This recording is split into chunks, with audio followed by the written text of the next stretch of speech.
नमस्कार मित्रांनो, माय मराठी या यूट्यूब चॅनलमध्ये आपले स्वागत आहे। मित्रांनो, ॲलर्जी म्हणजे काय तर एखादा पदार्थ आपणास सहन न होणे। ॲलर्जी ही वेगवेगळ्या घटकामुळे होत असते। काही जणांना धूळ सहन होत नाही, तर काही जणांना एखादी भाजी सहन होत नाही, तर काही जणांना थंडी, ऊन, वारा, पाऊस या सुद्धा गोष्टी सहन होत नाही आणि यालाच आपण ॲलर्जी म्हणतो। म्हणजे एखादी गोष्ट आपल्या शरीराला सूट न होणे, म्हणजे ती शरीराला कोणत्या ना कोणत्या प्रकारे त्रास देत असते, त्यालाच आपण ॲलर्जी म्हणतो। मित्रांनो, खोकला व ॲलर्जी ही घशामध्ये खवखव असेल तर घसादुखी असेल या समस्या अनेक जणांना जाणवतात। म्हणजे ॲलर्जी म्हणजे कोणाला खाजण्याची ॲलर्जी राहते, कोणाला घसा खवखवतो, म्हणजे अशा एखादी विशिष्ट भाजी खाल्ली तर घसा खवखवतो, एखादं विशिष्ट काही पिलं तर घसा खवखवतो, खोकला येतो, यालाच मित्रांनो आपण ॲलर्जी असे म्हणतो।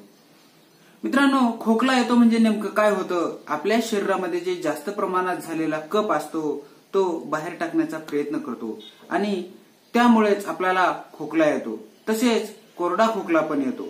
तुमच्या घशामध्ये खवखव होत असते, घशाला सूज आली असेल आणि तरी सुद्धा तुम्हाला खोकला येतो। खोकला आणि ॲलर्जी यांच्यावर मित्रांनो घरगुती करण्यासारखा अतिशय सोपा असा घरगुती उपाय आहे। या उपायाने तुम्ही एका दिवसातच नव्हे तर काही मिनिटांमध्येच तुम्ही तुमचा खोकला हा पूर्णपणे बरा करू शकता। तसेच तुमच्या जे घशाचं इन्फेक्शन आहे हे पूर्णपणे निघून जाते आणि एका 4 ते 5 दिवसामध्ये या ॲलर्जी पासून तुम्हाला पूर्ण सुटका मिळते। मित्रांनो, याच्यावर आज मी तुम्हाला एक उपाय सांगणार आहे, यासाठी हा व्हिडिओ शेवटपर्यंत नक्की पहा। मित्रांनो, तुमचा खोकला असेल, तुमची सर्दी असेल किंवा तुम्हाला जर ॲलर्जी झाली असेल, ही आपण एका दिवसामध्ये बंद करू शकतो। अशा या उपायाने यासाठी मित्रांनो आपणास काही गोष्टी लागणार आहे। यामध्ये सर्वप्रथम लागणार आहे की आपल्याला विड्याचे पान, या ठिकाणी पहा आपल्याला हे पहा या ठिकाणी ही विड्याचे पान दिसत आहे। म्हणजे हे पान आपल्याला पानपट्टीवर सुद्धा मिळते आणि बाजारामध्ये सुद्धा हे पान आपल्याला सहज उपलब्ध होते। हे पान आहे, हे विड्याचे पान आहे मित्रांनो। आणि यासाठी हे विड्याचे पान आपण नियमितच खात असतो आणि यासाठी आपल्याला दुसरी गोष्ट लागणार आहे की ती म्हणजे ओवा। हे पहा या ठिकाणी आम्ही ओवा घेतलेला आहे, हा ओवा आहे। तर तुमचा सर्दी, खोकला आणि ॲलर्जी जर तुम्हाला घालवायची असेल तर तुम्हाला या 2 महत्वाच्या गोष्टी लागणार आहे। एक म्हणजे हे विड्याचे पान आणि दुसरं म्हणजे हा ओवा।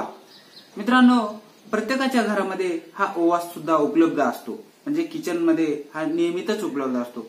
या ओव्यामध्ये कॅल्शियम असते, लोह असते आणि प्रोटीन सुद्धा असतं आणि या ओव्यातील महत्वाचा घटक हा आपल्या शरीरातील कफ पातळ करण्याचं काम करत असतो। मित्रांनो, हा जो ओवा आहे या ओव्यामधील एक महत्वाचा असा घटक आहे की तो आपल्या शरीरातील जो कफ असतो तो कफ हे पातळ करण्याचं काम करतो।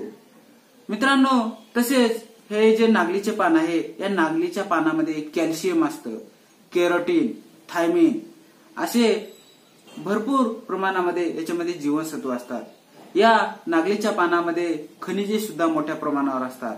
हेच पान म्हणजे हे नागलीचे पान, विड्याचे पान याला असे सुद्धा म्हणतात, हे तुमचं अन्न पचनाचं काम सुद्धा करत असतं। मित्रांनो, विटॅमिन सी हे भरपूर या पानामध्ये, या विड्याच्या पानामध्ये विटॅमिन सी चे प्रमाण हे भरपूर असतं। तसेच यामध्ये खनिजेही सुद्धा मोठ्या प्रमाणावर असतात। हेच पान तुम्हाला अन्न पचनासाठी खूप मदत करतं। मित्रांनो, हे पान आणि हा ओवा जर तुम्हाला खोकला असेल तर एकाच दिवसात तुम्हाला आराम मिळतो। हा उपाय तुम्हाला सलग 5 दिवस करायचा आहे आणि सलग 5 दिवस केल्याच्या नंतर तुम्हाला नक्कीच आराम मिळतो। मित्रांनो, तुम्हाला हा उपाय कोणत्याही वेळी केला तरी चालतो। यासाठी तुम्हाला काही वेळेचे असं बंधन नाही, तुम्ही जेवण करून सुद्धा करू शकता किंवा जेवणाच्या अगोदर सुद्धा करू शकता, म्हणजे दिवसातून तुम्ही हा उपाय केव्हाही करू शकता। यासाठी तुम्हाला कसल्याही प्रकारचे बंधन नाही। मित्रांनो, या ठिकाणी तुम्हाला काय करायचं आहे की हे पान आणि हे पान सुरुवातीला तुम्ही स्वच्छ पाण्यातून धुवून घ्यायचं आहे। त्यानंतर मिठाच्या पाण्यातून स्वच्छ धुवून घेतल्याच्या नंतर हे ओवा याच्यामध्ये ओवा आणि पान हे एकत्रित करायचे. हे पहा, या ठिकाणी हे मी नागलीचं पान घेतलेलं आहे आणि या ठिकाणी हा ओवा घेतलेला आहे मित्रांनो. आणि हे पान कसं खायचं आहे हे तुम्हाला मी सांगत आहे मित्रांनो. हे पान एक स्वच्छ धुवून घेतल्याच्या नंतर त्याचा आपण देठ या ठिकाणी काढून टाकलेला आहे आणि या पानामध्ये 1 चमच ओवा टाकलेला आहे. 1 चमच ओवा टाका किंवा चिमूटभर ओवा टाकला तरी चालतं. दुसरा कोणताही पदार्थ याच्यामध्ये टाकायचा नाही आणि हे पान आपणास हळुवारपणे खायचे आहे. हे पहा, या ठिकाणी आम्ही ओवा टाकलेला आहे मध्ये आणि हे असं एकत्रित फोल्ड करून घ्यायचं आहे आणि हे पान असं हे पहा या ठिकाणी मी हे केलेलं आहे, दुमडून घेतलेलं आहे आणि हे पान आता मी खात आहे मित्रांनो. हे पान चावून त्याचा रस पूर्णपणे गिळून घ्यायचा आहे आणि याचा रस जो रस याच्यामधून निघणार आहे तो रस हा थुंकायचा नाही. या दोघांचे मिश्रण जेव्हा हळूहळू तुमच्या शरीरामध्ये जाते तेव्हा तुमच्या घशातील जे इन्फेक्शन आहे ते पूर्णपणे बरे व्हायला मदत होते. म्हणजे बरे होण्यासाठी लगेच त्याची सुरुवात होते. याच पद्धतीने कफ सुद्धा दूर होऊ शकतो. एका दिवसात तुमचा कसलाही खोकला असेल तो दूर होतो. तुम्ही हा उपाय जरूर करून पहा. या मित्रांनो, तुमच्या खोकल्यासाठी तुम्हाला कुठल्याही महागड्या औषधाची गरज पडणार नाही आणि ओवा आणि हे विड्याचे पान या दोघांचं असा विडा बनवून हा तुम्ही हळूहळू चावायचा आहे आणि याचा रस पूर्णपणे गिळून घ्यायचा आहे. त्याच्यामुळे तुम्हाला कुठलाही साईड इफेक्ट होणार नाही.